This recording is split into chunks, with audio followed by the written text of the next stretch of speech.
One of the things that I think we always see people stumble and fall down with, and it really hurts them, is the emotions that people have throughout the process. Now, we're human. We understand people have emotions.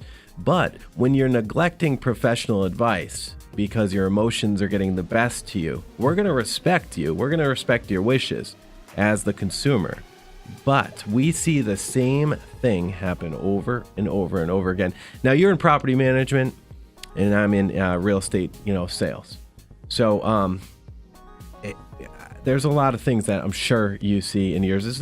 Can you throw out, is there anything that kind of sticks in your head where you feel a client could have done better for themselves? Yeah, I boil it down to a simple equation, and it's my eyes, I over E equals R.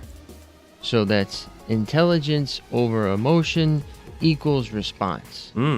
That's how I wake up every day and try to operate. A lot of clients are doing the inverse. They do E over I equals R. R. They might just blow up about something. So yes, as a customer, you have to understand that this is a dual-sided transaction. We're here to provide service to you, but you also have to provide service and respect and attitude to us. If you're not doing that, then it's going to make our job very hard, and it's going to make your experience poor. It's very true. And a lot of times, for instance, pricing is a big one. It's a big one. And look, I understand the emotional ties, because I have emotional ties in my house. And when you walk into somebody's home and you tell them, I had it recently happen, actually to the listeners, unfortunately, we're going to, and the nicest people in the world, I have nothing but respect for them, and I feel bad that I couldn't help them, right? Go in there, give the comps, give everything, all the information. And if you're listening right now, please understand, I'm saying this out of good faith for you. I hope everything's working out. But I gave the price, I believe it was $369.9. Explained everything, and they ended up going with somebody that quoted, I think, $420.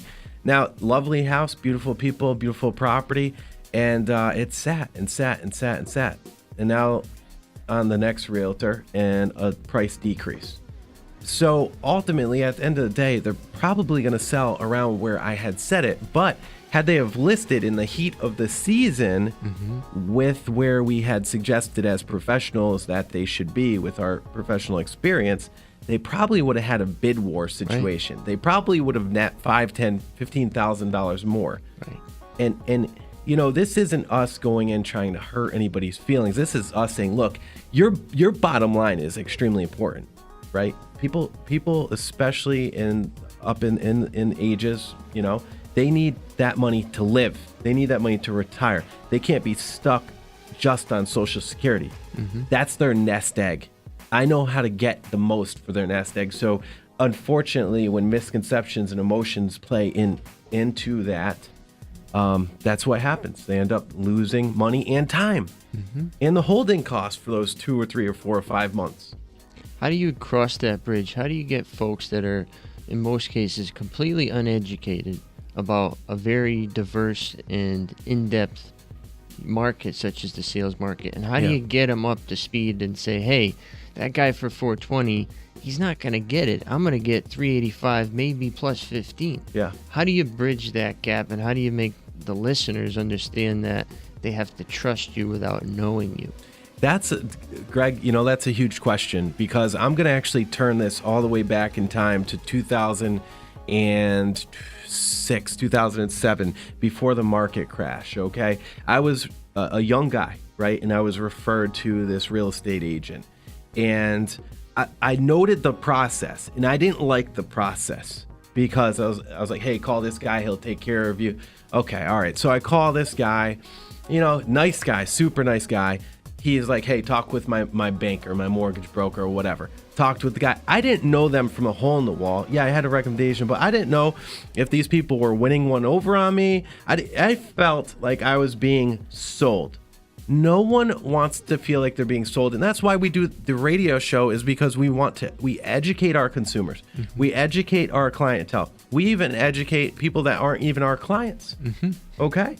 And legit, I believe when you have all the information, creditable information, I mean, this is iHeartradio, right? We're on the radio here. When you have credible information from credible sources like yourself, Melissa Delana Law, Ted Tapuzis, right? John Castori, Semper Home Loans, Matthew Bates, you, Greg Rice, Nexus Property Management, G-Mets Moving Store. But legit, these are all top-ranked local people that are giving great information. David Cooey with Island Tax Associates, Mary Breimer, Ginger Green Financial, right? But long story short, when you have people that do this every day, in and out, full time, giving you information, you're gonna know you're gonna feel good about the right decisions. Right. And that's the common denominator between all of our clients versus people that don't use us, is our clients have that trust for us and they make out well. Read the reviews.